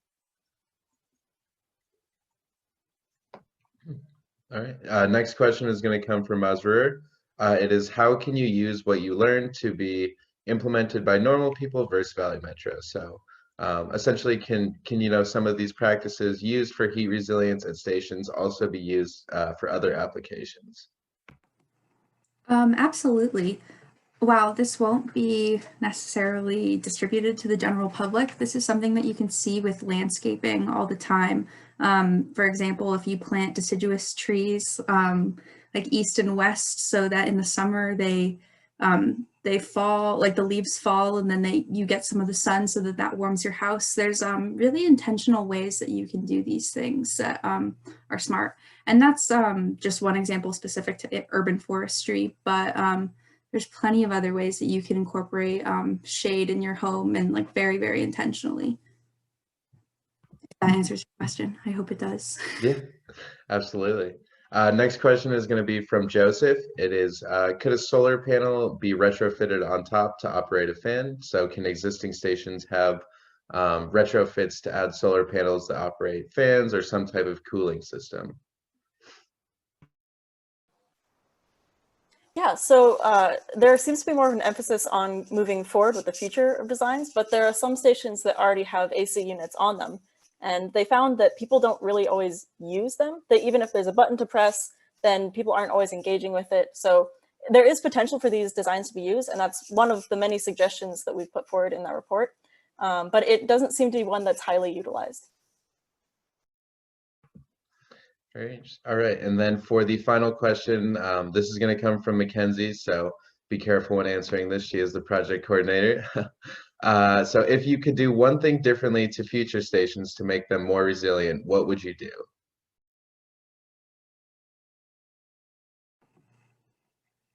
For me, sorry. I mean, this is assuming that we have a lot of money to use, but making the walk sheds more, like covering the walk sheds, so that 500 feet leading up to the stations, if all of that was able to be covered, or a good majority of it, or just the ticketing booths to be covered in shade, that would increase rider experience quite a bit, I think. I don't know if anybody else wants to go, but that's just my opinion. Yeah, I was going to say the same thing. And I think that really comes down to also collaboration with everyone around and making sure that that land is going to be upkept and everyone's on track with keeping that as cool as possible. All right. If we have no further questions, I will encourage anybody who has any questions or would like to discuss with the Valley Metro team to stick around afterwards for the breakout rooms if you'd like to discuss more in depth the scope of the project. Otherwise, thank you very much, Valley Metro.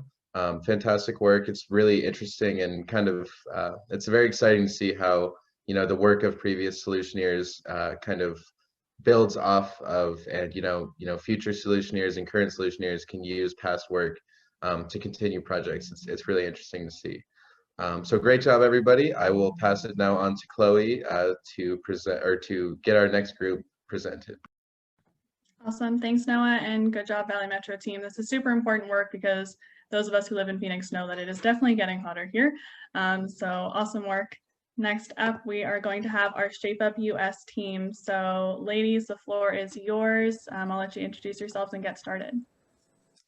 Good evening, everybody. Thanks for coming to our showcase. We are the project for Shape Up Us, and we are super excited to show you what we've been working on. So my name is Rachel Antidormi, and I am the team lead for this project. I will graduate in spring 2022 with a Bachelor of Arts degree in Sustainability and a Spanish minor, and this is my team. Hello, everyone. I'm Andrea Castro, and I'm going to be a Solutioneer on this, or I'm a Solutioneer on this team. And I will be graduating in spring 2023 with a Bachelor of Arts in Sustainability and a minor in Spanish. Hi, my name is Alessandra Flores, and I'm a Solutioneer on this project. And I will be graduating in fall 2021 with the Bachelor of Science in Sustainability. My name is Kate Hartland. I am a Solutioneer as well, and I will be graduating in spring 2022 with a Master in Sustainability Solutions. My name is Iona Isaacson, and I will be graduating spring 2022 with a Bachelor of Science in Conservation Biology and a minor in Sustainability. And I'm Ashley Taylor. I'll be graduating in the spring of 2021 with a Bachelor's of Science in Marketing and a minor in Sustainability. And I'm going to get us started on the next slide. So this semester, our team was partnered with Shape Up Us. For any of you who don't know who they are, what they do, they provide teachers, children, parents, and communities with these really awesome educational tools to allow them to lead better lives. We have their mission and their vision statement here on the screen. Their mission of building a healthier future. Vision, all children will gain the knowledge and hands-on experience that will shape their lives to becoming healthier, happier, and resilient adults. Our actual project partner is Jill Steinbeck. She's actually here tonight. We've got her contact information there. She's the executive director of Shape Up Us and creator of the Hip Hop Healthy Heart program for children. She's trained as an educator, a publisher, and she's an author of over 15 best-selling healthy lifestyle books that educate consumers to change their lifestyle by making positive choices through a holistic approach.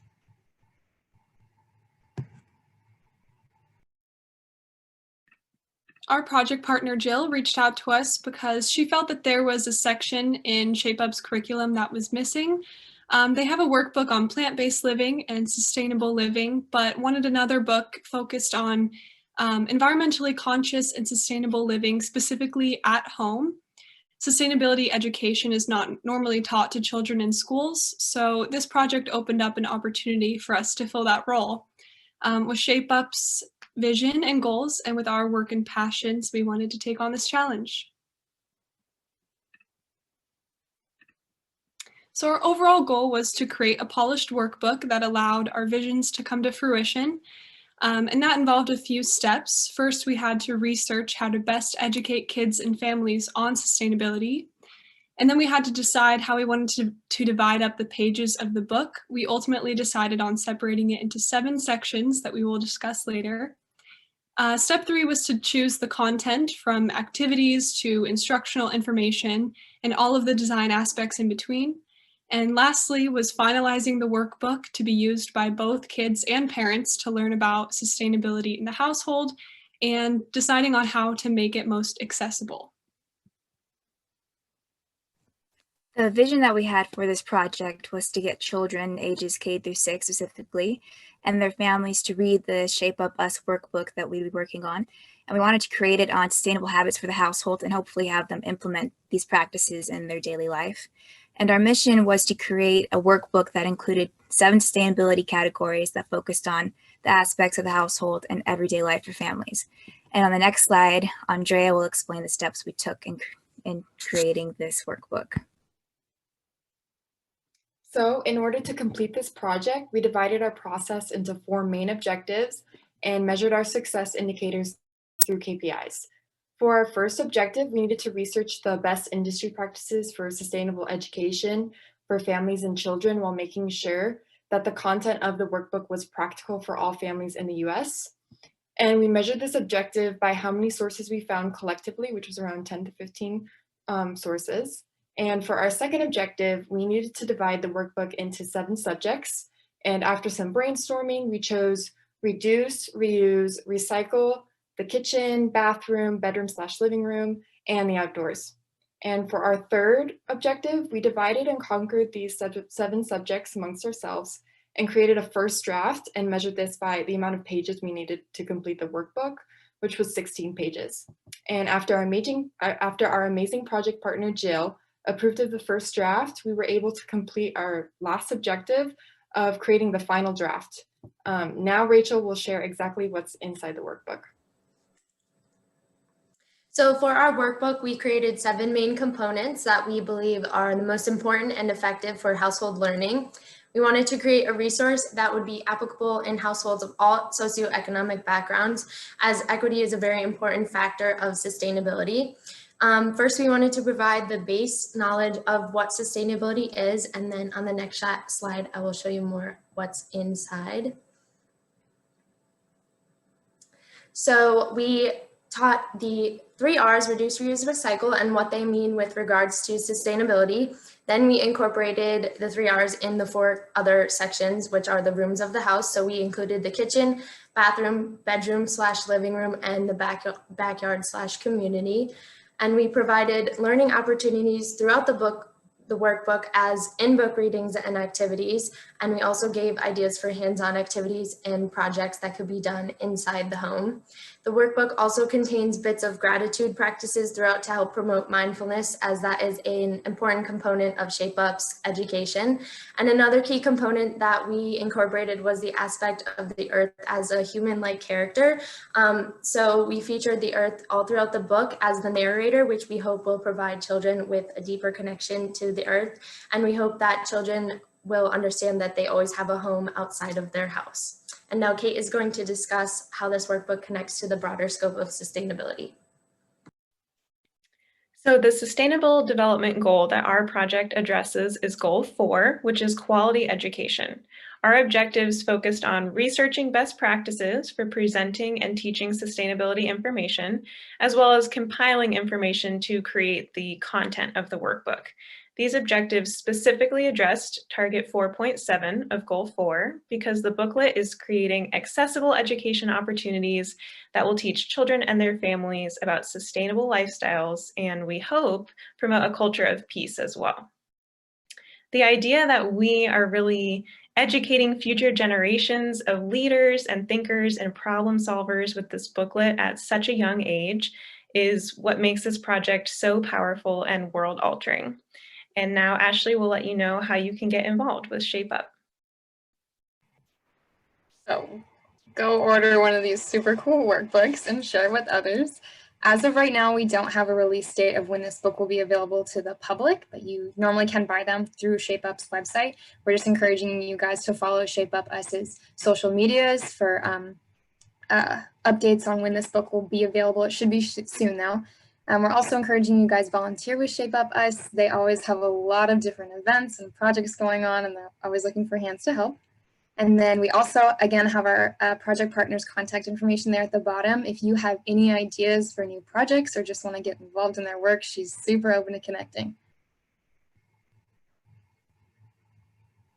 If you would like to get in contact with anyone on our team, you can find us all on LinkedIn. We were so honored and excited to work on this project and have the opportunity to create a resource that we wish we had had as kids. And working with such an enthusiastic and encouraging project partner, Jill, was really just the cherry on top. We hope that this workbook lands in the hands of as many children and families as possible, and that their lives and homes, as well as the planet, are made better because of it. Thank you so much for listening. We are happy to take any questions that you have. All right, great job, team. It seems so far the main question is the illustrations on the design. So was the workbook design done by the team, or was it a representative from Shape Up US who completed the design? So we actually created a pretty similar copy to the workbook on our own, and we partnered with Jill's graphic designer, and they kind of just perfected everything. So it was kind of a mutual effort there. All right. Yeah, they look fantastic. It's really is perfect for intergenerational learning, appealing for both students and adults. So great job on that. Kevin is wondering, do you guys have a price range for the books? Do you know how much they'll cost when they're released? If Jill wants to take this question, I know she's in the audience. She would know Yep. more. It's $10 for an ebook and $10 for a book itself, hard copy book, but then you can buy in quantities. And I did see someone ask, are we in schools? It's very exciting. This team that I was so blessed to work with was so creative and so exciting, because we already partnered with Plant-Based Canada, Plant-Based Network, Plant-Based World with TV and radio. And so the book is so needed. And we also work with a company called, it's a school called Muse School in California, and it's owned by Susie and James Cameron, the producer. And her passion is environmental. So she'll be the first person we get this in front of. I've already spoken with her team about the book.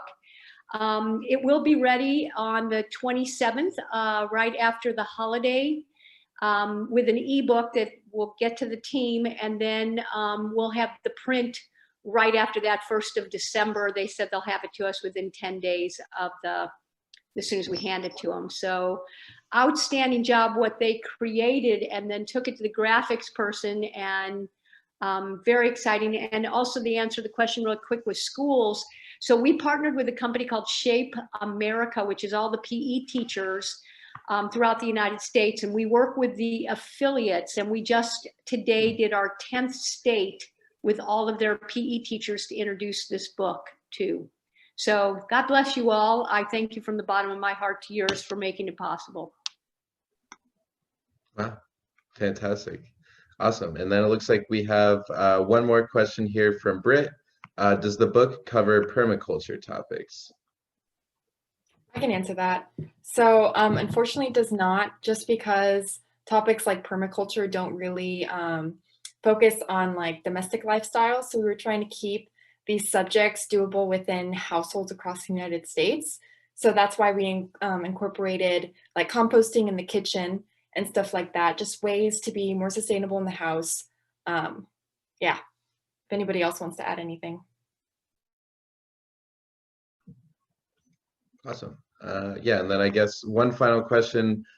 This is another one from myself, so you won't see it in the chat. But I'm curious to know, obviously, you know, when considering sustainability topics, often it gets very complex. You know, all the different facets of sustainability, and there's so much on an individual basis you can do. So I'm curious to know how you kind of incorporated the aspect of, you know, elementary education as well as sustainability education. What were kind of some of the challenges there?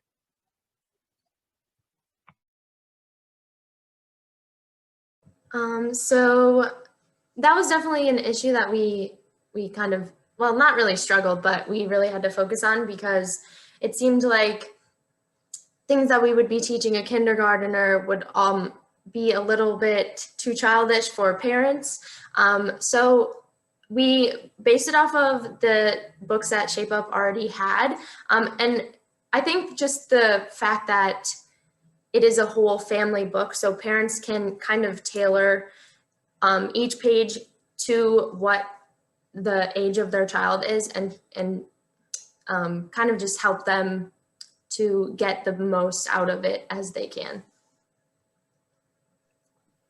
And to add on to that, I really do think we focused on the idea of like, you learn by doing. And so that's why we incorporated so many activities that are approachable for both adults and children, and especially as a family.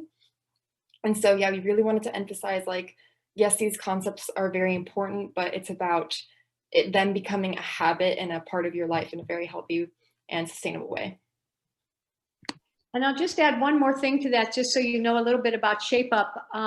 So we created the first K through 6th grade whole child social emotional wellness curriculum. And there's 8 different modules, and one module is the first plant-based curriculum ever offered to schools, and the other is sustainability. So if we teach our kids young, like my children, they know no different. And that's our goal in life. And this team has accomplished that through this workbook. So thank you again. Awesome. Fantastic work, team. It's really great to see, how much work was accomplished in one semester. So great work there. I will now pass it on to Chloe. I'll also remind everybody, if you would like to further discuss with the Shape Up Us team, please stick around for the breakout rooms at the end. If you have any further questions or you would kind of like to discuss the project. So now, last but not least, I will pass it on to Chloe to introduce Fresh Food Collab.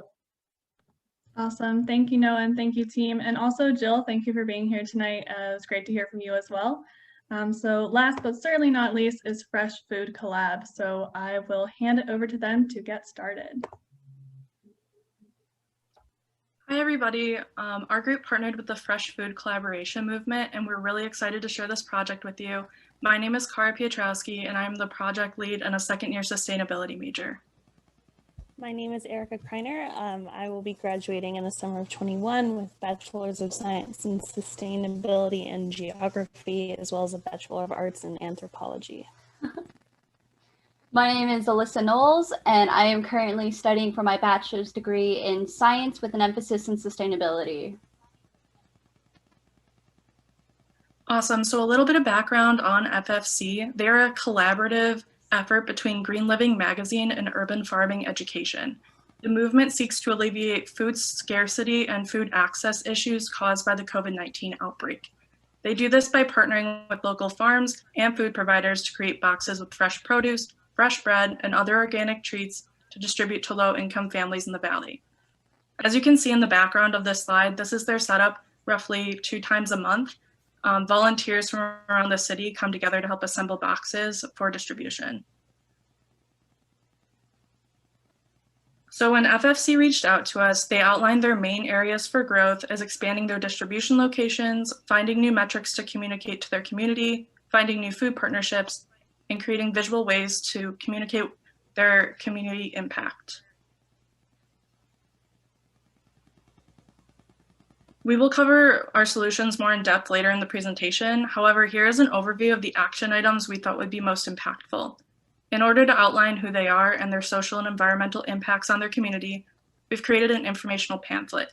We combined their interest in expanding their metrics with their desire for a visual aid to better outline how they have impacted their community. Additionally, we looked at finding new potential food donors to help supply food for FFC's boxes. And then finally, we did a lot of research about unemployment and COVID numbers in Arizona to understand where the most impacted populations are. Using this research, we determined 3 new potential distribution locations. For a more in-depth look at our process, I'll now hand things over to Erica.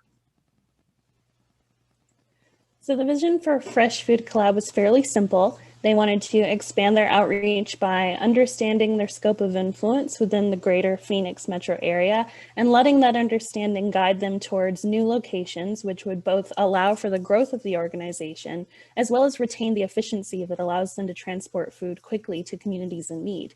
This understanding would also indicate potential opportunities for sponsorships, where Fresh Food Collab could work with local businesses to obtain their food waste for wider distribution with still fresh and healthy material. Finally, they wanted to expand their outreach in a marketing sense by understanding their impact both socially and environmentally and incorporating that knowledge into future marketing materials. The vision was easy to work with. Our project team knew that with this vision in mind, we wanted to help Fresh Food Collab identify potential partnerships, quantify their impact, and create marketing materials for them to share. With 3 major objectives on the table, we decided that the best way to attack this was to divide and conquer. Cara and I took on the bulk of the first objective, which involved researching various social and environmental metrics that we could use to help shape the narrative of the work that Fresh Food Collab does. We wanted to create an eye-catching brochure that clearly outlines the problems and then emphasize the work FFC does to mitigate those problems. What you see here is the final result of that process. Without a full-on branding package, we had to recreate elements and style that felt cohesive with FFC's overall image. So we figured that simplicity was the best way to go about that, opting for a more minimalist design. We also wanted to craft a narrative for FFC that we felt really pulled on their unique mission. So we tied our gathered social and environmental metrics to the goals that you see when you explore their website. While we were working on this, Alyssa took on the task of finding distribution locations as well as potential partners. She worked to understand the present scope of FFC's influence so that she could then begin the task of expanding that scope and building capacity within the organization. Alyssa researched dozens of potential distribution sites, narrowing down to fit the specific needs of Fresh Food Collab, and then even took on the role of the initial point of contact by reaching out to several locations to begin that process of creating these new partnerships. We're confident that this will result in a net gain for both the Fresh Food Collab as well as other local businesses. And throughout this process, we wanted the focus for measuring success to be on specific deliverables so that we had tangible results to back up our work. In this vein, the main deliverables were a drafted template business email for reaching out to potential partners, a list of potential distribution sites, and the brochure, which included the metrics we researched. All in all, we were given a lot of freedom to work through problems for ourselves and to create solutions that we hope ultimately made the work for Fresh Food Collab easier so that they could focus on the most important part of their job, which is what I'll let Alyssa discuss. So this project has impacts beyond helping the local Phoenix community. The United Nations has made it a goal to ensure that every person has reliable access to fresh, nutritious food. By helping our project partner meet their goals, we are actively contributing to ending hunger worldwide. Every new distribution location that we find for the Fresh Food Collab is another step closer for the United Nations to meet their goal as well. This project will also help the United Nations goal to reduce the amount of global food waste. Food waste in landfills is a major source of both carbon dioxide and methane gas emissions. By securing new leads on unsold food from grocery stores, farms, and restaurants and making sure that it reaches somebody's table, we are diverting that food waste from the landfill, and in doing so, we are immensely helping the drawdown of greenhouse gases from the atmosphere. Food belongs to those that are hungry, not the landfill. And now that you know about the wonderful benefits that the Fresh Food Collab brings to both the local and global communities and the environment, I bet you're all super excited to lend a hand. If you or someone you know owns a restaurant, store, or farm in the Phoenix area and you don't already have a system to manage your food waste, you should definitely get into contact with the Fresh Food Collab. If volunteering is more your route, you can sign up to volunteer with the Fresh Food Collab on the Urban Farming Education website. After hearing about the awesome work that the FFC does, Cara and I have actually gone to assemble food boxes at Agave Farms, and personally, I plan to continue attending the volunteer events. The atmosphere at Agave Farms is extremely welcoming and fun. The people that I've met while volunteering there are some of the kindest, most generous people I've ever met. You should especially consider volunteering if you or someone you know are going through a hard time financially right now. Every single time that I volunteered at Agave Farms, the owners constantly encourage us to take a food box home for ourselves or to take multiple boxes to give to those that we know are in need. At the first event, I took one box home and I still to this day have so much cheese. It's amazing. Next slide. From working with GreenLight Solutions and our project partners, my team and I have learned a lot of new skills that we can take with us on our career paths in sustainability. We've learned how to function efficiently as a team. We've learned to delegate and assign tasks to each other according to our individual greatest strengths. And now we also have experience in real world business aspects, including marketing research, proper business etiquette, and communication. Most importantly, we were able to help our project partners become stronger, and we contributed to a more sustainable world. And we're currently looking into extending this project into the spring semester, but we would be happy to answer any questions about the work that we've done this far in this semester. All right, excellent work, Fresh Food Collab. Please look to the chat. There are definitely some good resources from some people on the call. Definitely some good, some opportunities for Fresh Food Collab for partnerships. So the first question is going to be from Chris. It is, will Fresh Food Collab work with other organizations such as St. Mary's Food Bank, or will Fresh Food Collab focus on an independent approach? I can take that question. Fresh Food Collab actually does work with St. Mary's Food Bank. That is one of the places that they get their food from. However, they are also looking at independent places like smaller farms and local businesses who also have food waste. Excellent. All right. I do not see any further questions in the chat. So I would encourage anybody, if you're a little hesitant to ask your question, please feel free to join the breakout rooms to discuss with the Fresh Food Collab team. You can ask questions or discuss their project further, as well as please go to the connections page where you can find the LinkedIns for all the group members as well. Great work, team. I will now pass it on to Chloe to head on to our closing remarks. Awesome. Thank you, Noah, and thank you, team. Super good work from all of our Solutioneers this semester. So let's send in some virtual applause for everyone. It has been awesome seeing all of the good work you've all done, especially since it's been pretty much totally virtual as well. So totally kicked butt. Awesome job, everyone. I'm going to pass it off to Joey now for some closing remarks. All right, so all the projects definitely did excellent this semester. As you can see, this semester has been very dynamic in the range of projects that GreenLight has taken on. And as GreenLight continues to grow, we are looking to expand to other schools, expand to new project partners, and expand to continuously innovate within the projects that deliverables that our teams can bring to the table. So if there's anybody on the line right now that is interested in being a project partner, please reach out, as we are always trying to expand our our project funnel. So thank you so much to everybody who has joined in today. I am so happy that you were here to kind of see everything that these amazing teams have been able to bring to the table this semester and share with the communities, local businesses, and the development that they have personally experienced.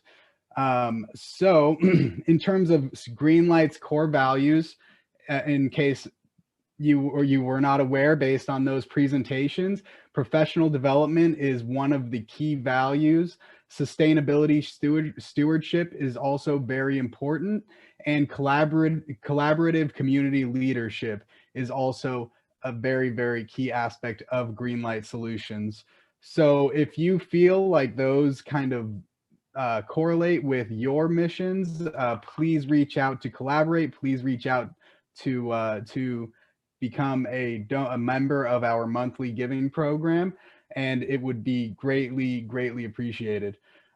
So shout out to our Solutioneers for their hard work and dedication. None of this would be possible without teams like you, team leads, Solutioneers, and everybody involved. Our project partners, for your support and belief, as well as bringing these excellent projects to GreenLight for us to be able to work on and help and expand on. To our board members for their continuous support and commitment. This GreenLight would not have happened, could not be possible without such a strong foundational team to continuously bring things forward.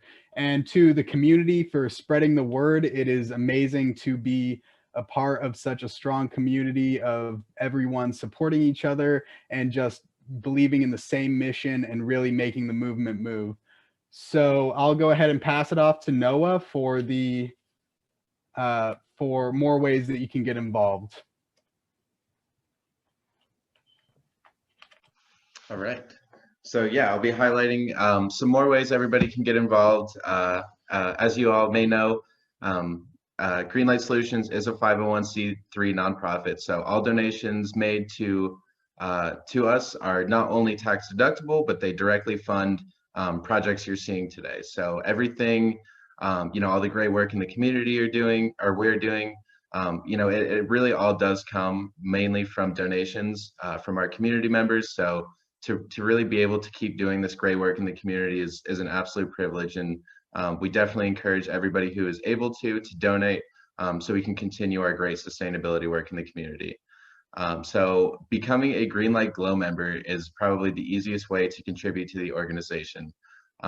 Donations, like I said, are tax deductible. One of the perks that you get with being a GreenLight Glow member are you have free tickets to this event, our our project showcase, twice a year. So if you want to go on the camera, if you want to use the camera on your phone to scan that QR code, as well as in the chat, Ashley and Ryan have both sent the link to our contributions page. So we encourage everybody who's able to, if you can donate $1, if you can donate $50, any amount helps, and we're really looking and we're really grateful for these opportunities to, like I said, continue our sustainability mission forward. Another way you can contribute is to to sign up for GreenLight Solutions on Amazon Smile. So I'm going to send that link here. So it'll be, as much as we all might not enjoy contributing to our new Lord, Jeff Bezos, we use Amazon often. It's really convenient. So a great way to help GreenLight is to sign up with, so 0.5% of all your purchases will donate to the GreenLight Solutions Foundation. So at least that way, when you're using Amazon, you can still feel a little better about your contributions. We also encourage everybody to join UCapture. So it's a browser extension that unlocks discounts at 25,000 stores, and a percentage of the purchases made through UCapture will actually go to carbon offset projects around the world. This is totally free to you. GreenLight absolutely encourages everybody to become a member. It's great. It's similar to the Honey Chrome extension, if you're familiar. So it'll give you discounts, and then a portion of the purchase you make will, as I said, go to GreenLight Solutions. And the final way you can get involved is to spread the word to students who are here. One thing that I think is really interesting and really cool about GreenLight, you may have noticed that not everybody who is a Solutioneer on the project teams is actually a sustainability major. So one thing we really encourage is kind of that, that intersectionality of sustainability. It doesn't just have to be people who are sustainability minded being members of the club. We encourage anybody who has, any concerns for the environment or any desire, or as Rachel eloquently put, a green brain. We definitely encourage them to become a member of GreenLight. We spread the word about spread the word to gain new board members, new members of our finance committee, project partners, and project mentors as well. So as you've seen, some of our project partners this semester are actually past Solutioneers. So it's really great to kind of see how those who went from helping contribute to make their community better are now working in positions within that community, and they can bring GreenLight Solutions teams to them. So we really want to thank everybody for celebrating our Solutioneer accomplishments with us. Stay tuned for our raffle, and then breakout rooms will start shortly after, and we will get a quick group photo. Great work to all the Solutioneers. It's been a great night so far, and I'm really excited to chat with everybody afterward. Alrighty, guys. So thank you. As Noah mentioned, we will be doing a raffle. This piece is by James Hunt. We will be taking a group photo in a few minutes after I go over this, and the way to enter is just by being in the group photo, so just be prepared for that. We will be randomly assigning numbers to all participants, and you'll have the chance to win an original art piece that is displayed right here on the screen by artist James Hunt. The spray paint canvas piece titled Synchronicities was made specifically for this event. So thank you so much to James for making this amazing piece for us. This is what will be raffled off to you guys just for attending this event, and connect with him, follow him. He has amazing work. I'll be sending in his information right now in the chat so everybody can check out more of what James Hunt does. So thank you everyone for attending also. We will be now taking the group photo. Chloe, if you could please stop sharing your screen so I can get as many people as I can in. Might be a couple of shots, I'll let you guys know. Okay, awesome. So there will be 3 shots for the photos, so just make sure you stay smiling for just a few seconds. 1. All right, ready? 1, 2, 3. I'm gonna do one more. 1, 2, 3. One more. 1, 2, 3. All righty, guys. Thank you so much. Thank you, everyone, for attending. And now I'm going to be passing it over to Mia, who's going to be doing our breakout rooms for us. Thanks. All right, so that concludes our official agenda for the night. And so now we just want to take this time to allow for some networking. If you do choose to stay, we'll be randomly assigning you to breakout rooms every 5 minutes to network and exchange contact information with the people in your room. So I'm going to send our GreenLight LinkedIn links right now, but I also encourage people while you're in your breakout rooms to send each other your LinkedIns as well. Oh, that link was wrong. Hold on.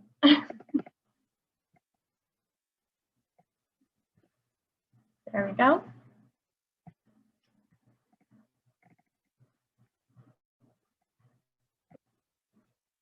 There we go. Sorry. And at the end of tonight, so keep your eye out for a follow-up, and we'll be announcing our winner of the raffle shortly.